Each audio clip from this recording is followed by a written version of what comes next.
Here are 3 things as a client you should ask a cleaning business if you plan on hiring one.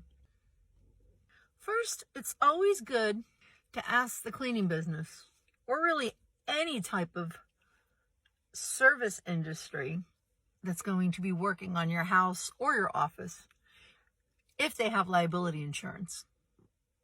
Don't just ask, do you have insurance, because maybe they think you mean health insurance. But no, it's liability insurance.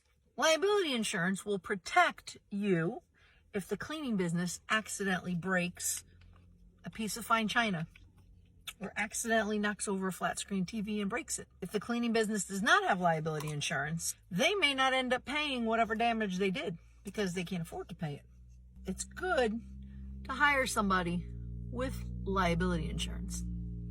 And if you work in an office and you're hiring a cleaning business, it's pretty much standard requirement to hire a cleaning service that does have liability insurance. Second thing, I would always suggest whoever you're hiring, ask to see state and federal background clearances and child abuse clearances, especially if you're hiring a cleaning business to work in your house and you have kids in the house.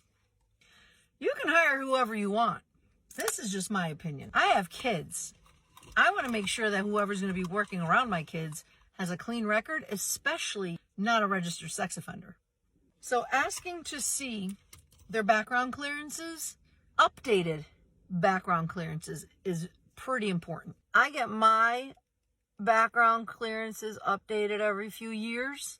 If you hire somebody and they haven't had background clearances on themselves or their employees done in 20 years, maybe question what's gone on the last 20 years. How come you don't have background clearances?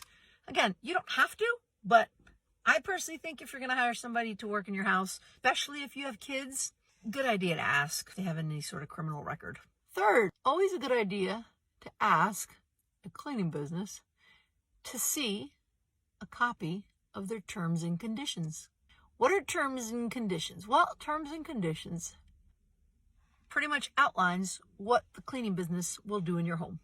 What they will clean, what they won't clean. It should outline how they expect to be paid, form of payment.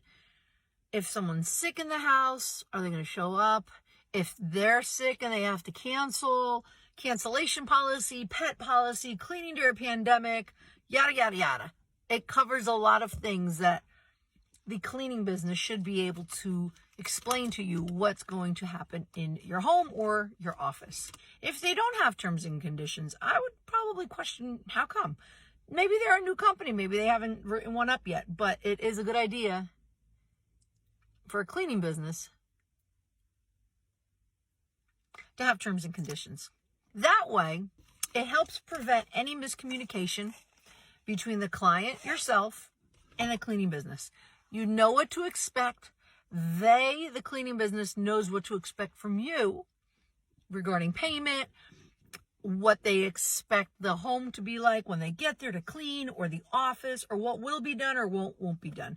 It's a very outlined, detailed, or it could be several pages long, or it could be one page, whatever it is. Just letting you know as the client what to expect from the cleaning business. Those are 3 quick tips on what you should ask a cleaning business if you plan on hiring one for your home or your office.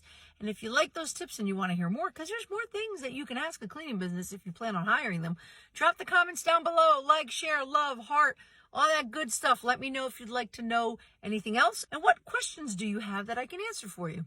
Crunchy Cleaning by Kathy.